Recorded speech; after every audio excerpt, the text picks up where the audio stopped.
Hello दोस्तों, love for English literature में आपका स्वागत है। हम चौसर की कैंटरबरी टेल्स के प्रोलोग को लाइन बाय लाइन शुरू से डिस्कस कर रहे हैं। अगर आप इस प्रोलोग को शुरू से समझना चाहते हैं तो आप हमारी इस प्लेलिस्ट को विजिट कर सकते हैं। तो आइए शुरू करते हैं लाइन नंबर 701 से। बट विद दीज रिलिक्स, इसका जो डिस्कस है वो पिछली वीडियो से चला आ रहा है कि यानी सुअर की हड्डियां हैं और एक कपड़ा है और कुछ जो है वैसे ही सामान है जो तंत्र मंत्र का सामान होता है। तो उसी को कह रहे हैं कि विद दीज रिलिक्स, के इन चीजों के साथ में, इन चीजों को लेकर व्हेन दैट ही फाउंड, जब वो मिलता है, जब वो पाता है किसको, अ पुअर पर्सन, किसी गरीब आदमी को, ड्वेलिंग अपॉन लैंड, किसी गांव में, कि इन चीजों के साथ में वो होता है और फिर उसके बाद में वो किसी गरीब आदमी को गांव जाकर उसको पाता है।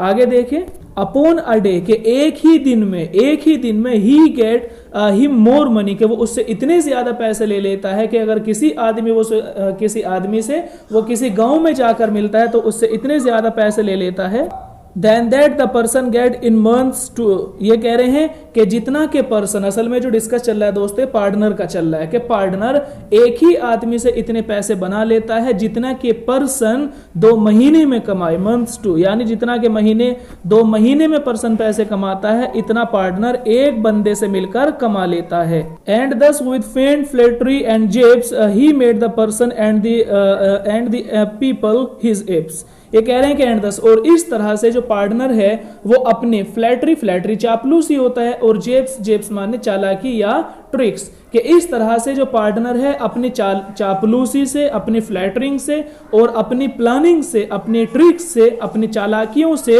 ही मेड द पर्सन, कि वो इन सब चीजों से यानी अपनी चापलूसी से और अपनी ट्रिक से क्या करता है, वो इस पर्सन को एंड पीपल और दूसरे लोगों को हिज एप, अपना मतलब निकालने के लिए, एप्स माने बंदर के आते हैं लेकिन आप उल्लू मान लें इसको, कि उल्लू बना देता है, कि वो ऐसी चापलूसी करता है, ऐसी प्लानिंग करता है कि वो पर्सन और दूसरे लोगों को उल्लू बना देता है।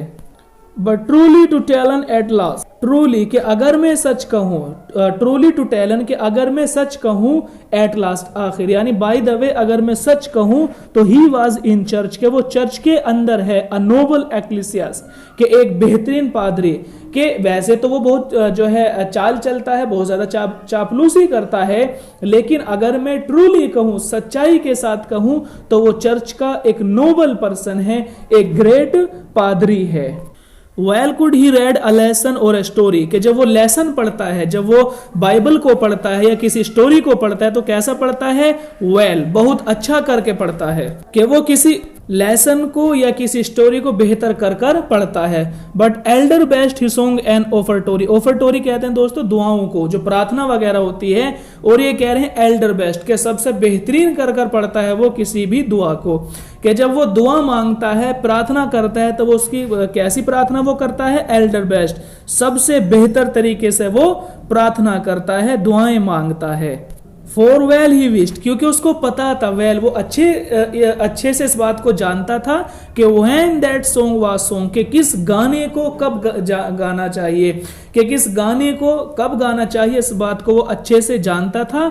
ही मोस्ट प्रीच, और उसको इस बात का भी पता था कि मोस्ट प्रीच, कि जब आदमी प्रीच करे, एड्रेस करे, लोगों को बताए, तो वेल एफिल्स हिज टंग, तो उसकी जबान रवा होनी चाहिए, वो कंटिन्यू बोलना चाहिए। उसको इस बात का पता था, इस बात को उसको नॉलेज थी कि किस गाने को कब गाना चाहिए, और चूंकि वो एक प्रीस्ट है, लोगों को समझाना उसका काम है, तो उसकी जबान में दूसरे प्रीस्ट की तरह एक रवानी होनी चाहिए, एक कंटिन्यूटी होनी चाहिए। ठीक है, आगे देखें। टू इन सिल्वर यानी चांदी इकट्ठी करने के लिए, सिल्वर इकट्ठा करने के लिए, यहां पर इसका मतलब ये है क्योंकि गिफ्ट वगैरह में कुछ कॉइन दे दिए जाते थे प्रीस्ट को, लोग खुश होकर दे दिया करते थे, तो उसी को कह रहे हैं कि टू विन सिल्वर, के लोगों से कॉइन लेना, चांदी के सिक्के लेना, as he full well could, ये इसको अच्छे से जानता था कि कैसे लोगों से जो है आदमी गिफ्ट ले सकता है, कैसे लोगों को खुश कर सकता। ये सब उसको अच्छे से पता था। एट फुल वेल कुड, और इस बात को बेहतर तरीके से जानता था कि कैसे गिफ्ट हासिल किए जा सकते हैं। देयरफॉर ही सॉन्ग, इसलिए जब वो गाना गाता तो कैसे गाता था? द मेरिली एंड लाउड, बहुत ज्यादा खुश होकर झूम झूम कर गाने गाता था। एंड लाउड, और बहुत ज्यादा तेज आवाज के साथ गाने गाता था, कि उसको पता था कि लोगों को कैसे खुश किया जा सकता है, कैसे लोग उसे गिफ्ट दें, पैसे दें, सिक्के दें, इसीलिए वो खुश होकर गाता था और तेज आवाज में झूम झूम कर गाता था। Now have I told you soothly, कि मैं आपको साफ साफ बता चुका, सूदली यानी क्लियरली, इन अ क्लोज यानी ब्रीफली, कि मैं आपको ब्रीफली शॉर्ट करके सब चीजें साफ साफ बता चुका हूं। क्या क्या बता दिया है? द स्टेट, के उन लोगों का लेवल क्या था, द एरे, उनके कपड़े कैसे थे, ड्रेस कैसे थी, द नंबर, और वो लोग कितने थे, एंड एक द कोज, और वो किस लिए इकट्ठा हुए थे। ये सारी बातें मैंने आपको साफ साफ और शॉर्टली बता दी है। Why that assembled was this company in Southwark at this gentle hostelry, ये कह रहे हैं कि why that assembled, कि वो लोग क्यों इकट्ठा हुए हैं, was this group, इस ग्रुप में, कि क्यों उन लोगों ने ग्रुप बनाया है और क्यों वो इकट्ठा हो गए हैं। इन साउथवार्क, साउथवार्क जो है सराय में, कैसी है साउथवार्क? जेंटल हॉस्टलरी, बेहतरीन यानी बेहतरीन बनी हुई जो इन है साउथवार्क, उसमें ये लोग क्यों ग्रुप की शक्ल में, ग्रुप की फॉर्म में इकट्ठा हुए हैं। that hide the tabard fest at the bell, Bell एक जगह का नाम है, कह रहे हैं टैबर्ड, के इस जगह को, है ना, इस जगह को क्या कहा जाता है, इस सराय का क्या नाम है? टैबर्ड, कि इस इन का, इस सराय का टैबर्ड नाम है। फास्ट बाय द बेल, और जो बेल के बिल्कुल पास है, कि बेल जगह के बिल्कुल पास है और इस सराय का नाम टैबर्ड है। बट नाउ इस टाइम, लेकिन अब वो समय आ गया है, टू वो फॉर द टेल, के मैं आपको आगे बताऊं। उनके कपड़े हो गए हैं, उनका लेवल हो गया, सब चीजों के बारे में तो बात हो चुकी है। तो ये कह रहे हैं कि चौसर, कि अब वो समय आ गया है कि मैं उनके बारे में आपको मोर डिटेल दूं। How that we baren us that like night, ये कह रहे हैं कि बैरन, कि हमने कैसे स्पेंड किया अपना समय, दैट लाइक नाइट, उस रात में, यानी जिस रात हम वहां पर इकट्ठा हुए थे, तो हमने अपना टाइम वहां पर कैसे स्पेंड किया, कैसे हम अपना जो है समय वहां पर गुजारा। When we were in that hostelry all right, ये कह रहे हैं कि जब हम उस हॉस्टलर में यानी उस सराय में जब हम पहुंचे थे, तो हमने कैसे अपनी वो पहली रात वहां पर स्पेंड की थी। एंड आफ्टर वोल, और उसके बाद में I tell you of our voyage, यहाँ पर वोल मीन्स विल है, कि इसके बाद में मैं तुम्हें अपने सफर के बारे में बताऊंगा। वियाज यानी जर्नी, कि इसके बाद में मैं तुम्हें अपनी जर्नी के बारे में बताऊंगा। And all the remnant of our pilgrimage, और अपने जो दूसरे, रिमाउंट माने अदर, जो दूसरे लोग हैं, जो दूसरे पिलग्रिम्स हैं, उनकी जो जर्नी है उसके बारे में बताऊंगा, यानी अपनी जर्नी के बारे में बताऊंगा और दूसरे पिलग्रिम्स की जर्नी के बारे में बताऊंगा। बट फर्स्ट, लेकिन इससे पहले, आई प्रे यू, मैं तुमसे एक बात कहता हूं, ऑफ योर कर्टसी। आप देखें कि but first I pray you, कि मैं तुमसे पहले एक माजरत चाहता हूं, है ना, ऑफ योर कर्टसी, कि आप मुझ पर कोई इल्जाम ना लगा दें, कि मैं कहानी शुरू करूंगा लेकिन उससे पहले मैं तुमसे थोड़ी सी माजरत चाहता हूं, थोड़ी सी जो है आप मेरे पर कृपा कर देना। That you aerate it net my villain, कि कहीं तुम मुझे गलत ना ठहराओ, कि कहीं तुम ये ना कह दो कि सब कुछ ऐसे ही है। तो थोड़ी सी जो है ना चौसर वो बात कर रहे हैं कि जो मुझसे अगर थोड़ी बहुत गलती हो जाए तो उसको प्लीज माफ कर देना, मैं अपनी कहानी को शुरू करने के लिए जा रहा हूं। और इसीलिए फर्स्ट आई प्रे यू, मैं तुमसे बस यही दुआ करता हूं, यही प्रार्थना करता हूं, ऑफ योर कर्टसी, कि मुझ पर अपनी कृपा बनाए रखना, अपनी मेहरबानी बनाए रखना। और नेक्स्ट लाइन में जो वर्ड आ रहा है विलेन, के कहीं मुझे अगर मुझसे कोई गलती हो जाए तो मुझे उसके लिए माफ कर देना। Now that I plainly speak in these matters, हालांकि क्योंकि उस समय की बात हो रही है जबकि बहुत बड़े बड़े रोमांस लिखे जा रहे थे, बहुत जो है पोएम्स लिखी जा रही थी, क्रोसर मुंडी लिखे जा रहे थे, जैसी पोएम्स लिखी जा रही थी, तो उस समय चौसर इसको लिख रहे थे। तो किस चीज के लिए मुझे माफ कर देना? आई प्लेनली, क्योंकि मैं बिल्कुल प्लेनली स्पीक करूंगा, मैं बिल्कुल एक सिंपल सी बात करूंगा इन दिस मैटर, इस बुक में, कि इस बुक में मैं लोगों के बारे में जो बात करूंगा वो बिल्कुल सिंपल तरीके से बात करूंगा। कोई है ना, कोई बढ़ा चढ़ा करके कि वहां पर परियां थी, वहां पर रोमांस हो रहा था, वहां पर चुड़ैल आ गई, ये सब नहीं होगा। बल्कि मैं क्या बात करूंगा? बस प्लेनली स्पीक, कि मैं तो सीधी साधी बात करूंगा इन दिस मैटर, इस बुक के अंदर, to tell you their words and their cheers, और मैं बिल्कुल साफ साफ तुम्हें बता दूंगा देयर वर्ड्स जो वो बात कर रहे थे, एंड देयर चेयर्स, और जैसे भी वो दिख रहे थे, जैसे भी उनकी शक्लें थी, उनकी फॉर्म कैसी थी, ड्रेस वगैरह, इनकी बात करूंगा बस मैं, और इसके अलावा मैं कोई बात नहीं करूंगा। तो अगर किसी को बुरी लगे मेरी बात तो मुझको माफ कर देना। Ne though I speak their words properly, और ना ही मुझे इल्जाम लगाना कि मैं उनकी बात बिल्कुल ऐसे ही कर रहा हूं, ठीक है। Though I speak their words properly, और मुझे ये मत कहना कि मैं उनकी बात बिल्कुल ऐसे ही नहीं बोल रहा हूं जैसे उन्होंने कहा होगा। देखिए, अगर हम किसी दूसरे की कहानी बताते हैं तो कई बार हम उसमें अपनी तरफ से बात को ऐड कर दिया करते हैं, तो उसी बात को कह रहे हैं चौसर के ne though I speak their words properly, और मुझ पर इस बात का इल्जाम मत लगाना कि मैं उनकी बात को प्रॉपरली नहीं बता पा रहा हूं। For this you know all so well as I, और ये बात तो तुम सब जानते हो, ये माने यू, और तुम सब इस बात को अच्छे से जानते हो, सो वेल एज आई, और मेरे साथ भी ऐसे ही होने वाला है कि किसी दूसरी बात को उसी के शब्दों में पूरी तरह से नहीं बताया जा सकता है, इस बात को तो तुम भी जानते हो। अगर मैं ऐसा कर दूं तो प्लीज मुझे माफ कर देना।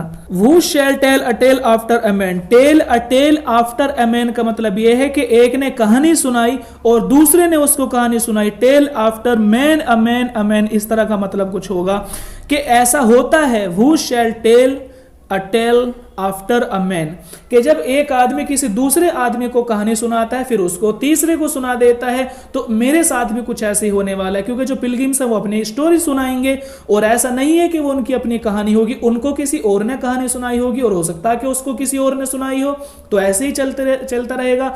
तो ये कह रहे हैं कि आपको भी इस बात का पता है कि जब एक कहानी को कई आदमी एक के बाद एक सुनाता है तो उसमें कुछ कमियां आ जाती हैं, कुछ झूठ भी आ सकता है, तो आप उसके लिए मुझे माफ कर दें। और he must rehearse as ever he can, लेकिन वो बात को रिपीट करेगा, ऐसा नहीं है कि वो एक ही बार बता देगा बस ऐसा है, तो बार बार बातें रिपीट होंगी क्योंकि ये स्टोरी है, और बहुत सारे जो है पिलग्रिम्स हैं वो अपनी अपनी स्टोरी बता रहे हैं, तो ऐसा भी हो सकता है कि तुम्हें लगे कि ये बात तो रिपीट हो रही है, ये लाइन तो रिपीट हो गई है, या ये चीजें तो रिपीट हो रही हैं, तो ऐसा होगा इस कहानी में। लेकिन फिर भी मैं कोशिश करूंगा एज एवर ही कैन, कि जितना मुझसे हो सकेगा मैं आपको कोशिश करूंगा सही सही सब कुछ बताने की। एवरेज अ वर्ड, कि मैं आपको एक एक वर्ड बताऊंगा, जो कोशिश करूंगा कि एवरेज अ वर्ड के एक एक बात, एक एक लफ्ज, एक एक वर्ड आपको बताऊं। If it be in his charge, जो कुछ भी उसको, यानी जहां तक उसकी रसाई हो, जहां तक उसकी कोशिश हो, चार्ज बस की बात होना, कि जहां तक उसके बस की बात होगी वो एक वर्ड टू वर्ड कहानी सुनाएगा चौसर। ऑल स्पीक ही नेवर, और ऐसा नहीं है कि वो झूठ बोलने वाला है। All speak he never so rudely and large, और ऐसा नहीं है कि वो झूठ बोलता है, चौसर ने तो इस तरह झूठ नहीं बोला, तो चौसर खुद ही कह रहा है कि देखिए मैं झूठ तो बोलता नहीं हूं, और ना ही मैं कभी मैंने गलत जबान का इस्तेमाल करा है, लेकिन फिर भी मैं कोशिश करूंगा जहां तक मेरे बस की होगा कि एवरेज अ वर्ड, कि मैं आपको वर्ड टू वर्ड कहानी को बताता चलूं, जहां तक मुझे याद रहेगा मैं आपको बिल्कुल वर्ड टू वर्ड उन्हीं की कहानी बताने की कोशिश करूंगा।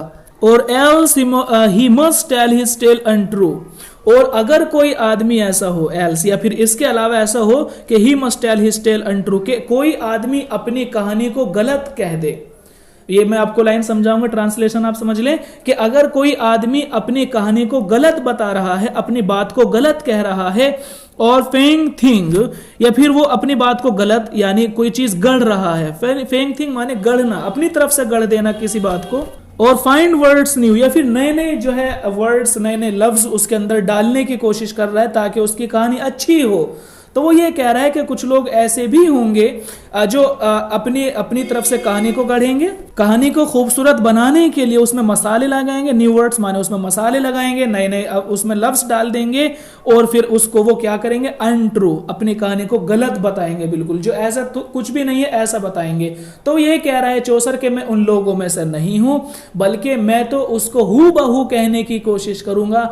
असल में आप ये थोड़ा समझ लीजिए कि जब हम इसकी कहानी पढ़ेंगे, अभी तो ये हम फिलहाल प्रोलोग पढ़ रहे हैं, बाकी इसके नई वीडियोस हम प्लेलिस्ट बनाएंगे जिसमें हम इनकी पूरी बाकायदा स्टोरी बताएंगे, ठीक है। तो कुछ कहानी ऐसी होंगी जो कि बहुत ज़्यादा आप कहें कि जो है सोसाइटी को ध्यान में रखते हुए वो समाज के लिए ठीक नहीं हो सकती।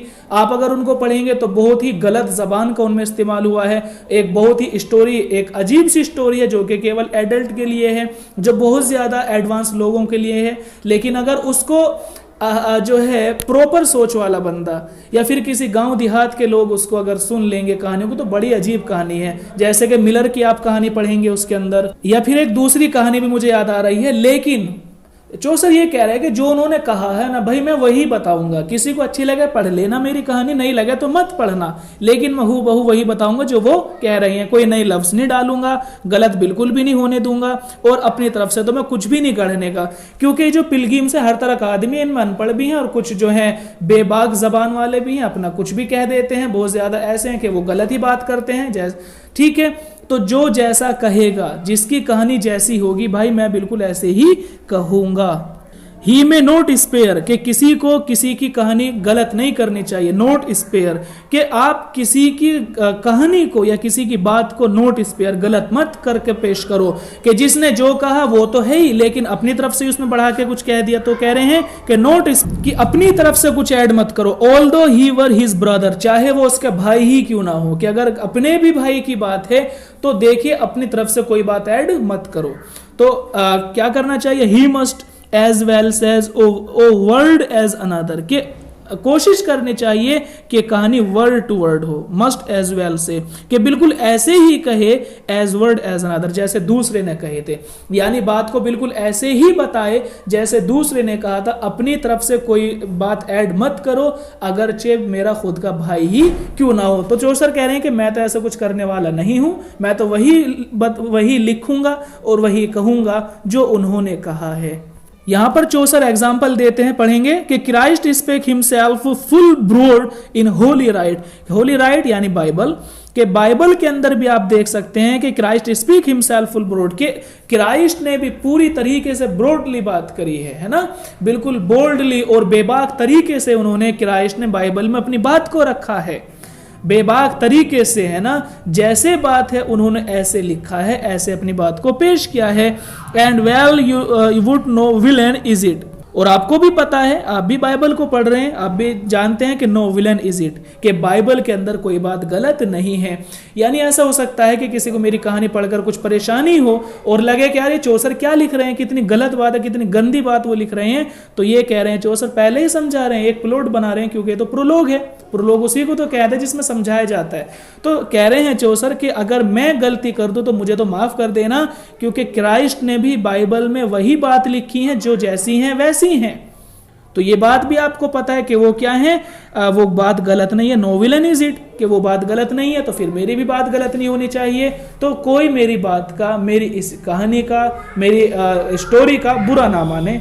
एक प्लेटो सेज, दूसरा एग्जाम्पल प्लेटो का देता है, अफलातून का देता है कि जिसने वूज कैन हिम रेड, कि जिसने अफलातून को पढ़ा है, जिसने प्लेटो के विचार को पढ़ा है, उसके थॉट्स को पढ़ा है, तो प्लेटो भी तो यही कहता है, क्या कहता है कि the words must be cousin to the deed. ये बहुत इंपॉर्टेंट लाइन है कि words must be cousin to the deed, के इंसान को वही बोलना चाहिए जैसा कि वो करता है। यानी हमारी बात से, हमारे अल्फाज से, हमारे वर्ड से ही पता चल जाए कि हम क्या सोच रहे हैं और हम क्या काम करते हैं। ये प्लेटो की लाइन है कि इंसान वही बात बोले जो उसके दिमाग में है। ऐसा नहीं कि जबान अलग और दिमाग अलग, नहीं, बल्कि जो दिमाग में है वो जबान पर लाए, वरना दिमाग में भी ना लाए। तो यही कह रहे हैं। तो दो एग्जाम्पल दे दिए, क्राइस्ट का एग्जाम्पल दिया है कि क्राइस्ट ने भी बिल्कुल साफ साफ कहा है, और प्लेटो ने तो साफ ही कह दिया कि इंसान जो सोचता है वही लिखे और वही बोले। आगे देखें, also I pray you to forgive it me. बार बार चौसर को यही डर लग रहा है कि कहीं लोग उनको सटायर ना कर दें, उनको बुरा भला ना कह दें। एक तो ये बात है कि ये इंग्लिश में लिखी गई थी, ठीक है, उस समय लैटिन चल रही थी, फ्रेंच चल रही थी, बड़े बड़े रोमांस, बड़ी बड़ी पोइट्री लिखी जा रही थी, और एक चौसर हैं कि बेचारे छोटी छोटी स्टोरी लिख रहे हैं और जबान भी कैसी है कि जबान भी बिल्कुल सिंपल है और वो भी इंग्लिश में लिख रहे हैं। तो वही कह रहे हैं कि I pray you to forgive it me, कि मैं तो आपसे बस यही प्रे करता हूं कि मुझे माफ कर देना, आगे अगर मुझसे कोई गलती हुई तो मुझे माफ कर देना। All have I not set folk, folk माने लोग या आवाम, भीड़, पब्लिक, इन देयर डिग्री, कि अगर मैं लोगों को उनके लेवल पर उनकी डिग्री पर नहीं पेश कर सका, नहीं दिखा सका, तो मुझे माफ कर देना। क्योंकि भाई आदमी मैं अकेला हूं, मैं ना तो मैं प्रीस्ट हूं, ना मैं जो हूं मैनेजर हूं, बिजनेसमैन हूं, ना ही मैं कोई दूसरा आदमी हूं, ना ही मैं कोई औरत हूं, ना ही मैं कोई नन हूं। तो चौसर तो अकेले हैं। अब वो वही तो लिख रहे हैं जो उनके दिमाग में आ रहा है, ठीक है। तो वो ये कह रहे हैं अब हो सकता है कि मैं मर्द हूं और मैं किसी औरत को उसके लेवल पर ना दिखा सकूं, प्रेजेंट कर सकूं। तो चौसर यही कह रहे हैं कि अगर मैं किसी आदमी को उसके लेवल पर ना प्रेजेंट कर सका तो मुझे उसके लिए माफ कर देना। आई फॉरगिव यू, वो सॉरी आई प्रे यू, मैं आपसे माफी मांगता हूं कि मुझे माफ कर देना अगर मैंने किसी को प्रेजेंट करने में थोड़ी बहुत गलती कर दी तो। Here in this tale, के इस कहानी में as that they should stand, कि जैसे मतलब वही है, वही कि अलग अलग बंदे हैं, अलग अलग जो है पर्सन हैं, कुछ लेडी हैं, कुछ मोंक हैं, कुछ प्रीस्ट हैं, पार्टनर समर दुनिया भर के अलग अलग हैं, कि as that they should stand, कि जिस लेवल के, जिस स्तर के वो लोग हैं, अगर मैं उनको उस स्तर पर ना दिखा सका, उस लेवल पर ना दिखा सका तो मुझे माफ कर देना। और क्यों माफ कर देना, आगे कहते हैं कि माई विट इज शॉर्ट। आप भी जानते हैं कि इंसान क्या गलतियों का पुतला है, तो विट इज शॉर्ट। तो इसी तरह आपकी तरह मैं भी क्या हूं, मेरी भी अकल इतनी ज्यादा नहीं है। आप ही की तरह मैं भी इतना ही सोचता हूं जितना आप सोचते हैं। माई विट इज शॉर्ट, मैं भी बहुत कम सोचने वाला हूं। यू मे वेल अंडरस्टैंड, और आप इस बात को जान ले, आप इस बात को जान ले कि मैं भी आप ही की तरह एक इंसान हूं। तो अगर मुझसे कोई गलती हो जाए तो मुझे माफ कर देना। ग्रेट चीयर मेड अवर होस्ट अस एवरीवन, ये कह रहे हैं। अब वो शुरू कर रहा है, ठीक है, अब अपनी कहानी शुरू करता है कि क्या हुआ था उस रात में। वहीं तो कहानी रुकी थी ना कि उस रात में जब हम वहां पे गए तो क्या हुआ था, तो वहीं सब शुरू कर दिए कि ग्रेट चीयर मेड अवर होस्ट अस एवरीवन, कि हमारे होस्ट ने हर एक के लिए क्या किया, ग्रेट चीयर, बहुत ज्यादा वेलकम किया, एक अच्छा वेलकम किया। कि जैसे ही हम उस इन में पहुंचे, टैबर्ड इन में पहुंचे, तो हमारे जो है होस्ट ने हम सबका अच्छा वेलकम किया, मोस्ट वेलकम किया। And to the supper set he us anon, supper यानी डिनर, और फौरन, एनन के माने आते हैं फौरन, कि फौरन ही उसने हमारे लिए डिनर भी तैयार कर दिया। कि जैसे हम रात में पहुंचे सबसे पहले उसने हमारा मोस्ट वेलकम किया और उसके बाद में हमारे लिए डिनर तैयार कर दिया। He served us with the vitaille at the best, vitaille बोलते हैं दोस्तों खाने पीने की चीजें, कि उसने हमें सर्व की क्या, विटेल एट द बेस्ट, सबसे बेहतरीन खाने की चीजें उसने हमारे सामने लगा दी। कि उसने शाम के खाने में, डिनर में जो खाने की अच्छी से अच्छी चीज हो सकती थी वो उसने हमारे लिए लगा दी। स्ट्रॉन्ग वाज द वाइन, और अगर शराब की बात करें, भाई इंग्लैंड है, शराब तो इनके लिए सब कुछ है। स्ट्रॉन्ग वाज द वाइन, और उसने जो शराब हमारे लिए पेश की कैसी थी, स्ट्रॉन्ग, इतनी जबरदस्त, इतनी बेहतरीन क्वालिटी की वो शराब थी कि वेल टू ड्रिंक अस लेस्ट, कि उसको पीकर तो बस मजा ही आ गया। कि शराब की बात करिए चौसर ने, कि शराब तो ऐसी थी जिसको पीकर समझो कि बस सब कुछ फेल था उस शराब के सामने। वेल टू ड्रिंक अस लेस्ट, कि उसको पीकर एक सुरूर सा आ गया, एक नशा सा हो गया। तो दोस्तों आज के लिए इतना ही काफी है। सुनने के लिए बहुत बहुत धन्यवाद। आपका दिन शुभ हो।